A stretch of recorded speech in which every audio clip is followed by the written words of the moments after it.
خوتي غداتي اهلا وسهلا مرحبا بكم يا جماعة الخير صباح الخير عليكم زول فلاون والسلام عليكم. J'espère que vous allez bien, j'espère que vous vous portez bien. صحة رمضانكم وهذا في رمضان. Normalement c'est bien de faire preuve de piété, de remise en cause et une purge spirituelle. J'invite tous les Algériennes, toutes les Algériennes et tous les Algériens à entamer une remise en cause générale et à faire preuve d'essayer de faire de la méditation spirituelle et une introspection intérieure. Rappelez-vous de la polémique à la Coupe d'Afrique des Nations en janvier 2024 avec une certaine tiktokeuse ou la influenceuse algérienne qui avait traité les Africains, les subsahariens, les Africains de l'Afrique noire, de l'Afrique de l'Ouest notamment, comme des sous-hommes, en croyant que notre pays leur est largement supérieur à leur pays et que nous sommes tellement développés, puissants et importants que notre place ne devrait même pas être sur le continent africain, qu'on aurait dû être situé selon elle entre l'Espagne et le Portugal. Aujourd'hui, cette influenceuse qui a eu beaucoup de partisans, parce que nous avons bien vu dans les commentaires sur les réseaux sociaux, nous avons bien vu dans la polémique qui avait suivi, comment beaucoup d'Algériennes et d'Algériens l'ont soutenue, ont soutenu ces dérapages racistes et xénophobes, ces dérapages immoraux, ces dérapages méprisants. J'aimerais bien que ces Algériennes et Algériens regardent aujourd'hui ce qui se passe au Sénégal. Comme par hasard, en 2024, le Sénégal et l'Algérie organisent tous les deux des élections présidentielles. Au Sénégal a connu une crise politique qui a failli faire basculer le pays dans l'instabilité, dans même un climat de guerre civile, et tout a été sauvé in extremis grâce à la conscience de la société civile sénégalaise, grâce à la bonne organisation de l'opposition sénégalaise et grâce à l'acte de patriotisme et à la remise en cause à laquelle avait procédé à la dernière minute le pouvoir sénégalais, ou les partis qui étaient les lobbies, ou les partis, les composants du pouvoir sénégalais. Mais la beige avec quoi je dois...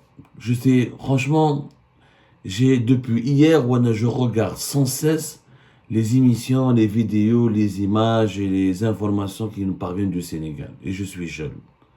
Je suis fier de mes amis sénégalais. J'ai visité à 2 reprises Dakar. C'est parmi les pays que j'aime le plus sur le continent africain. C'est parmi les pays que je connais le mieux. Et le Sénégal est parmi les pays pour lequel j'ai la plus grande affection.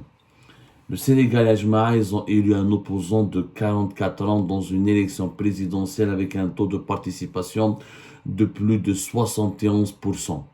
Le Sénégal, un pays jeune, de 60% de la population, elle est âgée entre 25 ans, moins de 25 ans, en tout cas moins de 30 ans, a élu un opposant dès le premier tour, M. Bassirou Faye. Il y a 10 jours, cet opposant, il était en prison.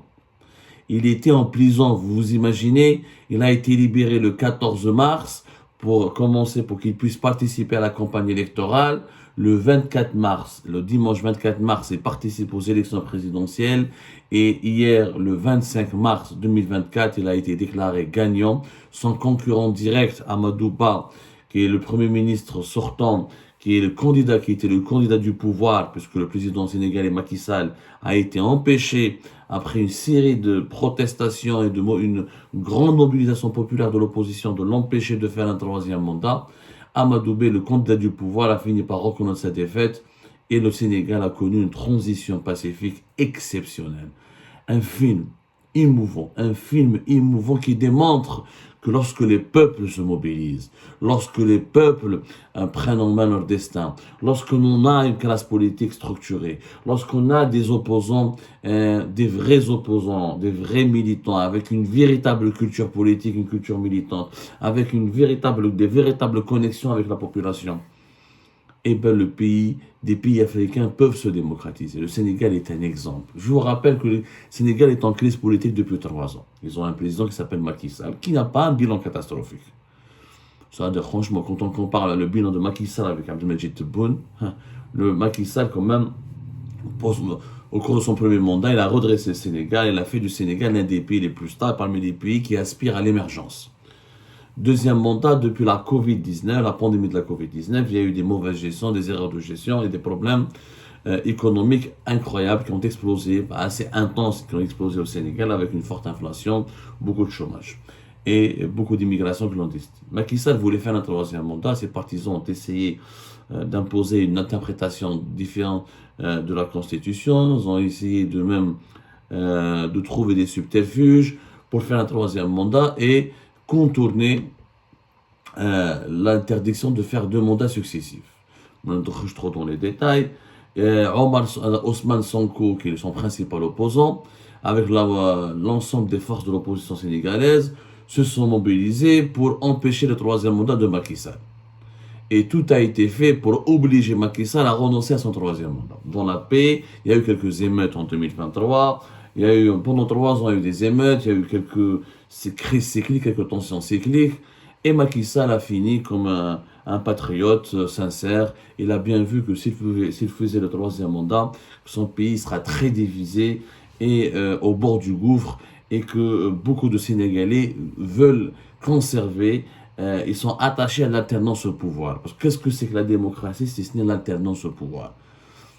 Qu'est-ce que c'est que le bonheur d'un peuple si ce n'est de pouvoir choisir lui-même son propre président au lieu de soumettre, au lieu de subir la même figure politique pendant 15 ans ou 20 ans? Les peuples les plus civilisés, les plus libres veulent avoir leur mot à dire sur le choix de leur leader, et l'alternance au pouvoir est quand même le mécanisme démocratique le plus important.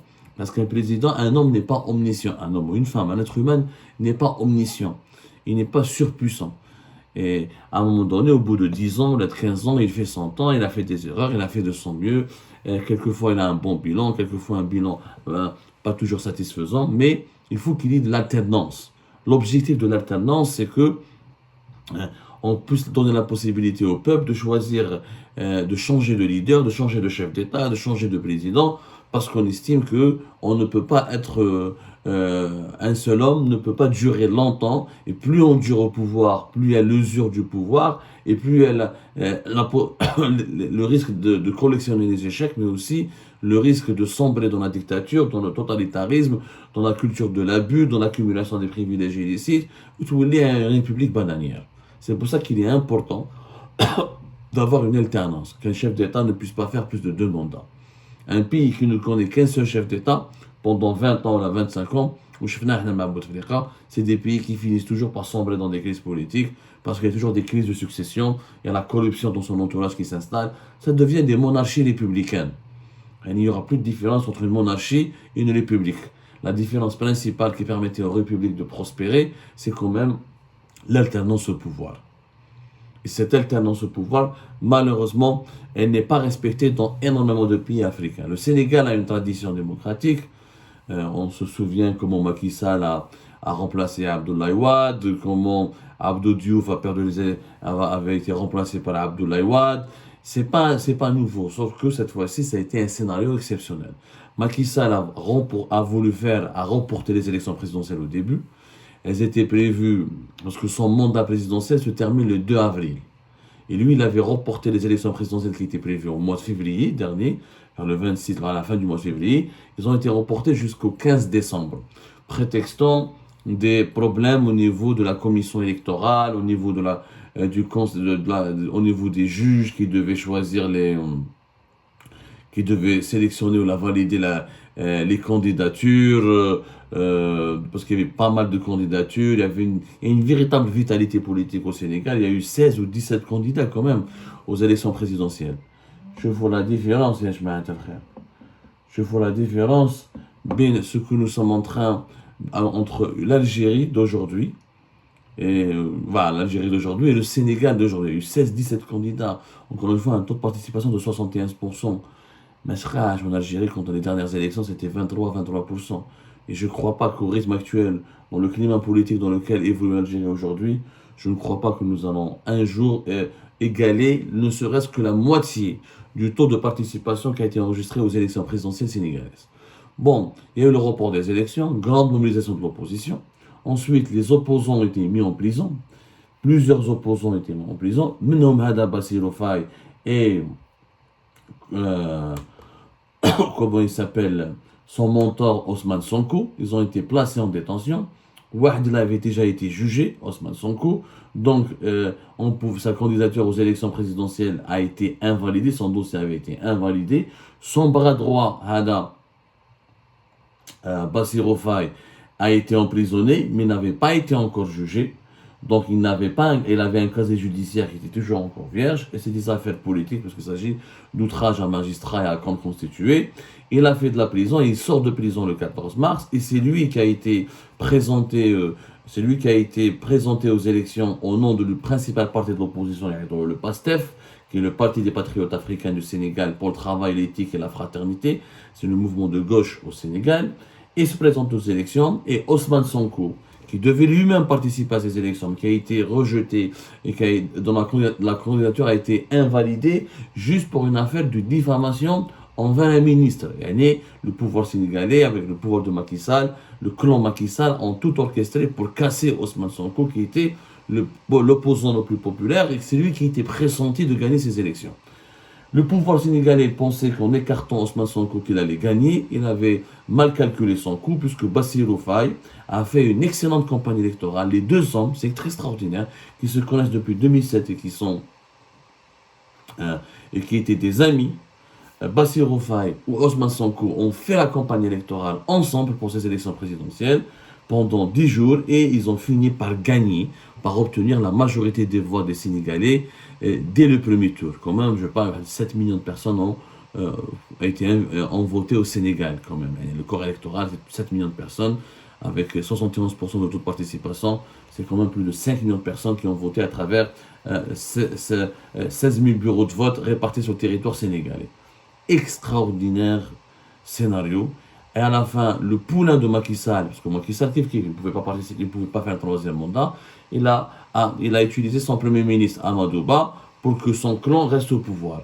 Et bien son poulain et son clan ont perdu, et c'est l'opposition qui a gagné, et le peuple sénégalais a forcé le pouvoir sénégalais à reconnaître sa défaite et à accepter le principe de transition démocratique. Et Bassirou Faye a été félicité par son adversaire direct et par plusieurs autres candidats qui ont reconnu sa victoire. Et le Sénégal va connaître la désignation à la tête de son État d'un jeune président de 44 ans qui était, il y a de cela 10 jours, un simple détenu politique. Voilà, comment un plan B, c'est vrai qu'il avait toujours été le plan B. C'était pas lui, ça nous rappelle bien sûr l'histoire de Rachid Nekez, etc. Mais bon, avec tout le respect que j'ai pour Rachid Nekez, le plan B qu'il nous avait présenté en 2019 n'avait pas les qualités humaines ni intellectuelles, ni humaines, ni comment dirais-je, ni politique, ni l'expérience politique du plan B sénégalais, parce que Bassirou Faye, c'est pas un rigolo, c'est un ancien inspecteur des impôts, c'est quelqu'un qui milite dans l'opposition depuis très longtemps, il a des idées très claires, il a un projet. Alors, ce que veut faire le nouveau président sénégalais, c'est quand même très ambitieux, une réconciliation nationale, parce que le Sénégal a été divisé, ça fait 3 ans de crise politique, entre les partisans de Macky Sall et les partisans de l'opposition. Maintenant, il faut réconcilier les Sénégalais, refondation des institutions, lutte contre l'inflation et allègement du coût de la vie, et combattre la corruption à toutes les échelles. Un programme très ambitieux qui fera du Sénégal, encore une fois, l'un des pays africains les plus démocratisés, les plus prospères, en tout cas les plus stables. Peut-être pas les plus prospères, les plus stables et les plus sûrs. Je fais la différence entre ce Sénégal et l'Algérie. Chez nous, nous avons un président de la République qui a écourté son mandat. Il voulait reporter les élections. D'ailleurs, le cas sénégalais, au départ, était un cas d'école pour les dirigeants algériens. Le clan Tebboune, beaucoup de gens ont dit « Ah, pourquoi nous aussi, on ne fait pas comme le Sénégal et on reporte pas les élections de 6 mois jusqu'en 2025 ?» Voilà, jusqu'à la fin de l'année 2025, et on gagne encore plus de temps. Au départ, l'expérience sénégalaise a été un exemple pour le régime algérien. Mais maintenant, je crois qu'elle ne sera plus un exemple, parce qu'une fois qu'il y a une transition politique démocratique, sereine et pacifique, et que le candidat de l'opposition, c'est lui qui a gagné contre le candidat du pouvoir, je ne crois pas que maintenant le clan Tebboune va considérer encore le Sénégal comme modèle. Bon, après, on a fait plusieurs émissions sur les dessous de cette annonce d'une élection présidentielle anticipée pour le 7 septembre. Le pouvoir Tebboune voulait faire comme le Sénégal au départ, voulait faire reporter les élections. D'abord, il voulait reporter les élections, les annuler, les reporter pour avoir le temps nécessaire de préparer son prolongement au pouvoir ou un deuxième mandat pour Tebboune ou un successeur plus jeune, plus solide qui pourrait conserver, garantir la pérennité de son clan, exactement comme voulait faire Macky Sall. Sauf que contrairement à l'Algérie, au Sénégal, l'opposition a bougé, la société civile a bougé, une grande mobilisation populaire et le pouvoir sénégalais a été obligé de programmer une élection avant la fin du mandat présidentiel qui est le 2 avril pour Macky Sall. Là, en Algérie, avec Majid Tebboune, sur la pression médiatique uniquement, il y avait une pression médiatique exercée entre autres par des médias indépendants comme Algérie Part, qui ont dénoncé et condamné et mis en garde contre les dangers encourus par le scénario catastrophique d'un report des élections présidentielles. Eh ben, il a anticipé, il a organisé une élection présidentielle anticipée, mais en écourtant son mandat, mais sans démissionner. Donc, quelque part, il a fait comme Macky Sall, mais à l'envers. Au lieu de prolonger son mandat, Majid Tebboune a écourté son mandat pour rester au pouvoir. Pour la seule différence, c'est que Majid Tebboune a la légitimité de briguer un deuxième mandat, parce que la constitution algérienne le permet. Il ne viole pas une règle constitutionnelle. Il a juste quand même violé une règle importante de la constitution qui est qui n'a pas le droit d'écourter son mandat sans démissionner ou là sans l'interrompre. Il a interrompu son mandat, il a écourté pour organiser une élection avant la rentrée sociale avec une campagne électorale en plein été et sans candidat pour le moment de l'opposition. Parce qu'Abdelmajid Tebboune, s'il avait vraiment le désir et la volonté sincère d'organiser des élections libres et indépendantes et de la remporter cette élection loyalement et à la régulière, il aurait pu faire comme Macky Sall, comme le pouvoir sénégalais, il aurait pu faire une amnistie, on sort les détenus politiques, le général Al-Erdeli, je laisse Karim Dabou, je laisse Boujaji, je laisse des opposants, je laisse Abdou Samar, pourquoi pas, participer à des élections présidentielles libres et régulières, que tout le monde participe et que les opposants puissent s'exprimer, qu'il y ait des meetings, que la presse puisse s'exprimer. Où je vois ce jour-là, c'est réellement Majid Tebboune peut gagner une élection régulière et loyale contre des candidats qui auraient toutes les marges de manœuvre pour s'exprimer, pour faire de la politique, pour se mobiliser, pour essayer de convaincre le peuple de la nécessité du changement. Hadi Madarouhaj, le pouvoir algérien ne le fera pas. Il ne le fera pas. Mais le Sénégal l'a fait. Parce qu'au sein du pouvoir sénégalais, d'abord le pouvoir sénégalais a été mis sous pression. Il ne pouvait pas donc abuser régulièrement et longtemps. Il a essayé de faire le passage en force. Le passage en force n'a pas passé. N'a pas pu avoir lieu au Sénégal parce qu'il y avait une opposition, une société civile structurée. Et qui avait une véritable base populaire. En Algérie, le passage en force de Tebboune, il est là. Est-ce qu'il va passer? Il risque de passer parce que nous n'avons pas d'opposition structurée avec une base populaire. Souvent, j'ai discuté avec des amis algériens, ou avec des sources, ou avec des collaborateurs et des interlocuteurs. Ils disent, mais l'Algérie, c'est différent. Au Sénégal, ils n'ont pas une institution militaire forte, ils n'ont pas une armée très forte. Et c'est puis ils ont des traditions démocratiques plus anciennes que l'Algérie. Je suis désolé, c'est pas l'institution, c'est pas l'existence ou l'inexistence de l'institution militaire. Il y a pas mal de pays qui ont connu des transitions démocratiques en présence ou là, avec l'accompagnement même de l'institution militaire. Le cas du Portugal, après les années 70, est un cas d'école. Même dans des pays de l'Amérique latine, récemment, je viens le Chili, depuis 2019, il a connu une transition politique et démocratique assez ambitieuse. Je ne fais un mot. Donc le fait d'avoir une armée importante et une institution militaire importante, ce n'est pas ça qui freine la démocratie. En Algérie, il y a une opposition qui est populaire. Qui trouve comment Ousmane Sonko s'est battu et sur le terrain, il a fait de la prison, etc. Comment il a beaucoup de partisans. Là, tu vois, il y a une différence. Mais il y a un opposant qui est l'équivalent de Ousmane Sonko. C'est pour dire la vérité. Mais il y a l'équivalent du PASTEF en Algérie. Il y a des partis de l'opposition qui sont respectables. Hein. Le LCD, le FFS, il y a le Parti des travailleurs, peut-être. Il y a le MSP, des fois ils font un peu de l'opposition. Mais il y a une base populaire développée. Parce qu'ils ne font pas de la politique sur le terrain. Et souvent, les opposants algériens ont toujours préféré traiter avec le système et croire ou postuler pour un changement à l'intérieur du système. Alors que les opposants comme des pays comme le Sénégal ont toujours voulu un changement hors système et qui vient de l'extérieur du système et qui sera contre le système. Donc, ils ont une base militante. Malheureusement, nous avons une opposition qui est sur les réseaux sociaux, qui est beaucoup plus sur les réseaux sociaux que sur le terrain. Bien sûr, nous avons un régime beaucoup plus brutal, beaucoup plus liberticide que le régime sénégalais, ça n'a rien à voir. Un régime beaucoup plus sécuritaire et beaucoup plus militarisé, mais aussi parce qu'il y a une société civile qui est absente. Les Algériens, on nargue les subsahariens, on leur donne des leçons de civilisation comme qu'on est supérieur à eux parce que nous sommes plus blancs, on est plus proches de l'Europe, ce qui est complètement faux. Mais nous avons, en réalité, c'est quoi la vérité? C'est que les Sénégalais ont plus de conscience que les Algériens, sont plus politisés et ils sont plus sensibles à l'intérêt général de leur pays. On a une société civile déstructurée, niveau bas. Il faut regarder le niveau de la presse sénégalaise et le niveau de la presse algérienne. Rien à voir. Rien à voir. Regardez la différence entre l'élite sénégalaise et l'élite algérienne. Et regardez même la rue sénégalaise. Ils sont conscients. Ils veulent l'avenir de leur pays. Ils sont pas là, ils sont pas dans des logiques de clan, vive l'armée, vive tel président. Non, ils sont dans des logiques de défense de l'intérêt général. Ils veulent que leur pays progresse. Ils veulent sortir de la misère, de la pauvreté. Ils veulent aller vers la prospérité. Ils veulent aller vers la paix. Ils cherchent la démocratie. En Algérie, on n'a pas une société civile qui est consciente. Pourquoi? Parce que la société civile en Algérie, on a cassé le tissu associatif, on a cassé l'école algérienne, elle est catastrophique. Le poids du conservatisme religieux qui empêche les Algériens d'élargir leur esprit, de s'ouvrir sur le reste du monde. On a des médias poubelles qui propagent les fake news et les discours haineux et qui sèment les polémiques, qui sèment la zizanie au sein de la population. Mais on a une société civile qui est politisée, qui a une tradition de militantisme.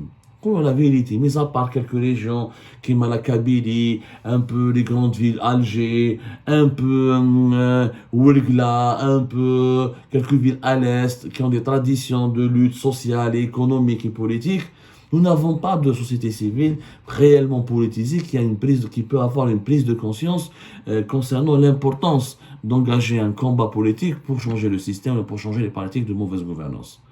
C'est pour ça que nous, c'est à l'armée de changer. Ce n'est pas à l'armée de changer les pratiques mauvaises, les pratiques politiques mauvaises. Donc elle est en partie responsable un petit peu aussi, l'armée. Elle est victime et coupable. L'armée, pour l'Algérie, elle est moitié victime, moitié coupable. Victime de la nature politique du régime algérien et des dérives absurdes de dirigeants, et aussi coupable parce qu'elle est aussi leur protectrice, elle est leur colonne vertébrale, elle est leur caution morale et politique. C'est au peuple de changer. Le Sénégal a démontré que c'est le peuple qui ramène la démocratie. C'est le peuple qui impose une transition démocratique. C'est le peuple qui impose, s'il veut imposer un opposant au pouvoir, il impose un opposant au pouvoir. C'est le peuple qui décide. C'est le peuple. C'est la leçon du cas sénégalais. Le peuple n'a pas voulu d'un troisième mandat de Macky Sall, n'a pas voulu que Macky Sall dépasse ou la prolonge son mandat présidentiel, n'a pas accepté le report des élections présidentielles, n'a pas accepté que les opposants soient en prison. Il a décidé de mettre un opposant qui était un détenu politique à la tête de l'État. C'est le peuple. En Algérie, le peuple a essayé en 2019, mais il n'y a pas eu lieu. Il a vu qu'il n'y avait pas d'opposition. Est-ce que les Algériennes sont moins courageux que les Sénégalais? Non, je ne le crois pas. Les Algériennes et les Algériens ne sont pas moins courageux, ils sont juste plus dégoûtés. On ne peut pas dire dans une émission. Parce que les Algériennes et les Algériens de 2019, ils n'ont plus rien gagné. Parce qu'il n'y avait personne pour les soutenir ou pour les guider.